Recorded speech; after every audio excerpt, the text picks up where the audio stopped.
Alright folks, welcome to Kakslautanen. I'm here well above the Arctic Circle and I'm going to show you one historical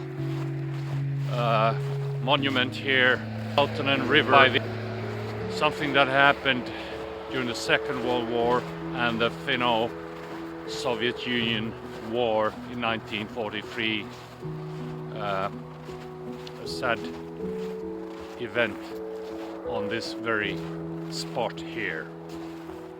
And as well, we're very close to the Saariselkä ski resort, and I'm standing on a small bridge by the main road actually, which goes all the way up to the Arctic Sea. If you follow that road to the north, there you go, you will end up in Norway and Arctic Sea, and it's very close to Saariselkä, the ski resort. But why am I standing here and stopping here? I just want to show you something which has to do with military history. There's a stone here commemorating an event that actually happened just by this small stream or river in 1943.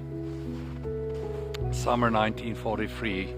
Finland was in war with Soviet Union, and this area was quite far from the front lines, but the Soviet partisans had activity in the area, and they mainly attacked civilian population and kind of little farms that were a bit off from their sort of bigger villages.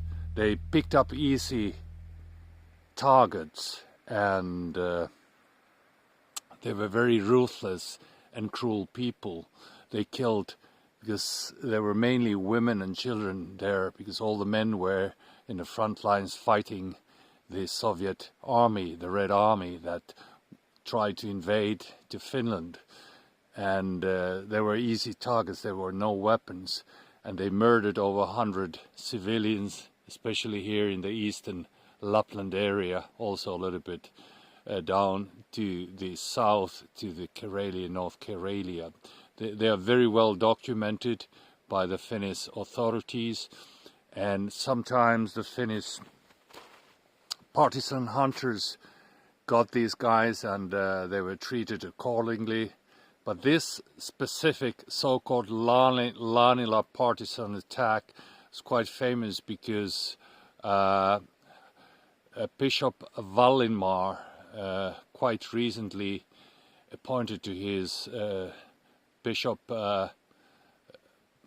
place in, I think it was in Oulu, was killed in the attack. They arrived, these people, there are a couple of young women as well, and the driver Nyqvist died in the attack. They were driving towards Ivalo, which is to the north of this place, and the partisans had somehow managed to go through the Finnish defense line. So anyways, so the partisans were here, and they had just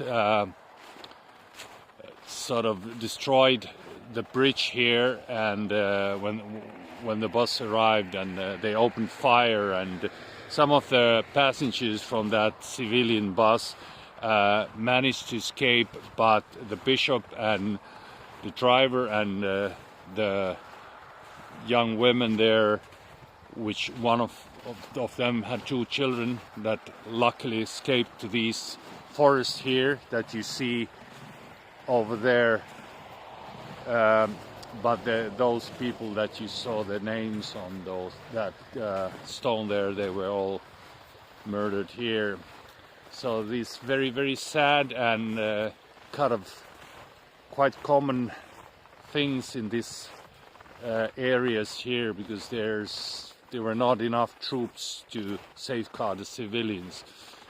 And when those partisans went back to their bases, the ones who escaped their sort of Finnish army partisan hunters who kind of hunted them, they were telling totally different story to their sort of commanding officers, that how they have destroyed huge military installations and military bases, and they were very often awarded kind of a hero of Soviet Union kind of style medals for their gallant work. But the truth was very different.